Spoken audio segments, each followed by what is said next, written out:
Muito bem, turma. Agora nós vamos ter a nossa aula de português, né? A segunda aula que nós temos de português. E hoje nós vamos dar continuidade ao assunto sobre as palavras, alguns segredos ou algumas características importantes das palavras em português, continuando aquela importância de conhecer bem e usar o dicionário. Então nós vamos ver hoje duas questões sobre palavras. A primeira delas se chama polissemia e a segunda se chama homonímia. Parece palavras difíceis, mas na verdade o conceito é bem simples. Então, primeiro, nós vamos ver um pouco sobre polissemia. O que é que isso significa? E para isso eu quero que vocês vejam um breve vídeo. Então vejam, por favor, esse vídeo. Hoje você vai conhecer o que é polissemia. A palavra polissemia tem origem grega, onde polis significa muitos e sema significado, ou seja, polissemia quer dizer muitos significados. Nesse sentido, a polissemia é a propriedade que uma palavra tem de apresentar vários significados, além de seu sentido original, conforme o contexto em que está inserida. Comi uma manga deliciosa. A palavra manga, empregada na oração, significando fruta. Carlinhos gosta de usar camisa de mangas longas.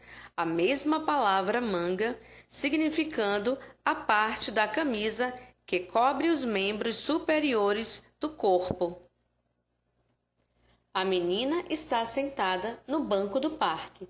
Na oração, a palavra banco, significando assento feito para se sentar. Há muitas pessoas na fila do banco. Na oração, a palavra banco, significando instituição financeira. A criança está com um pirulito na boca. Na oração, a palavra boca, significando a cavidade inicial do tubo digestivo. Compramos um fogão cooktop de 2 bocas. Na oração, a palavra bocas, significando a parte do fogão por onde sai a chama. Então agora ficou fácil, né, de entender o que é polissemia. Poli, muitos, semia, sentido ou significado. Então é uma palavra que tem 2 ou mais significados. Como nós vimos aí o exemplo, manga, que pode ser a fruta, ou pode ser a peça da roupa, como também boca, né, que pode ser a nossa boca, ou pode ser a boca de um fogão, incluindo outras palavras. E esse recurso de polissemia é às vezes usado com humor, né, em marketing, em propaganda, em histórias em quadrinhos.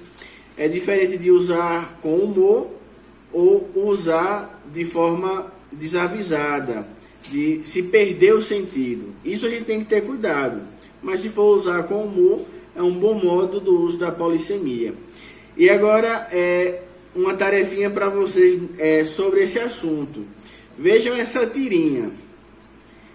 No primeiro quadrinho, nós vemos que o pai está consertando o brinquedo do filho, e aí ele diz: só falta encaixar esse parafuso. Filho, vai buscar a porca. E no outro quadrinho, nós vemos o menino falando com uma porca. E aí ele diz: vamos, Rosinha, é só por um instante.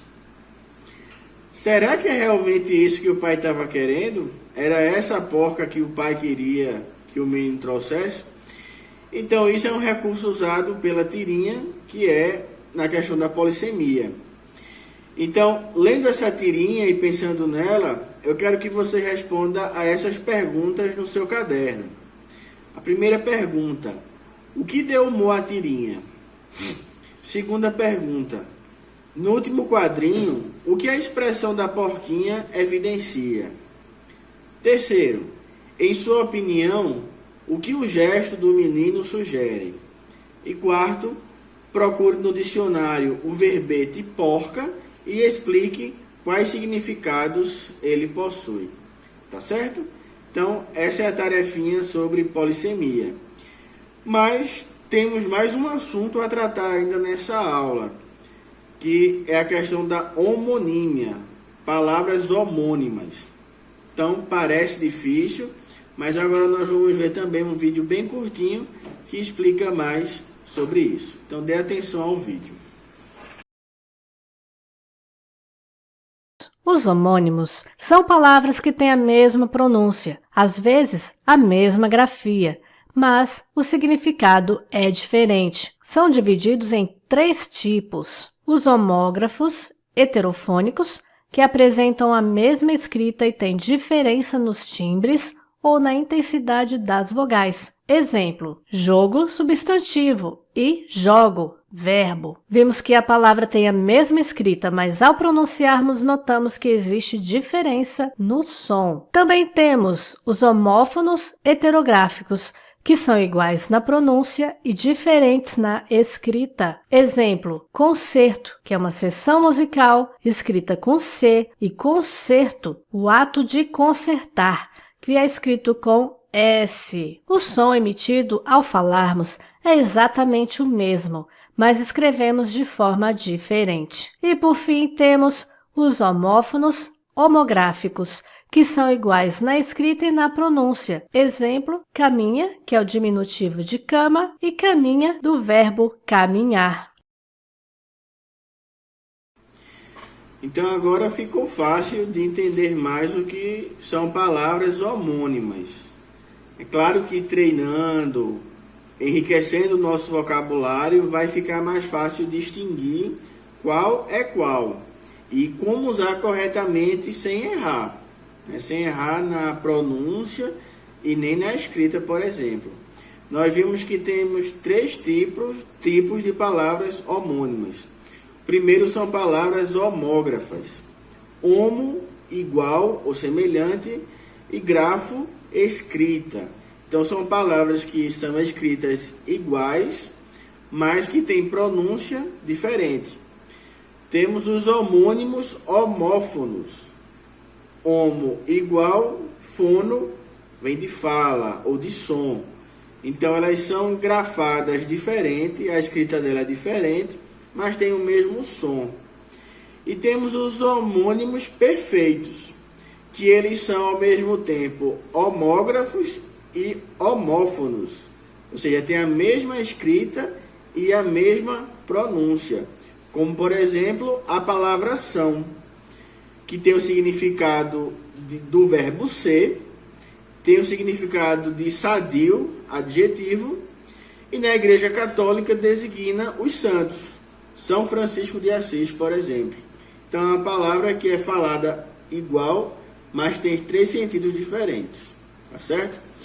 E agora, sobre essa questão também de homonímia, queremos que você faça um pequeno exercício, que é esse aqui que está na tela. Então, dê o significado dos seguintes homônimos. Letra A: acento com C e acento com SS. Letra B: senso e senso, com C e com S. Letra C: cerrar com C e cerrar com S. Letra D: empossar com cedilha e empossar com 2 S's. E letra E: cozer com S e cozer com Z. Então, nesse caso, são homônimos homófonos. Então, você procura no dicionário essa palavra, já ensinamos na última aula como fazer isso, e aí escreve bem direitinho no seu caderno a explicação, né, o que significa cada um deles. E aí, com certeza, isso vai ajudar você a memorizar e a não errar na hora de escrever o sentido que você quer dar a essa palavra. Tá certo, gente? Então essa foi a nossa aula de português e nós vemos na próxima. Até mais.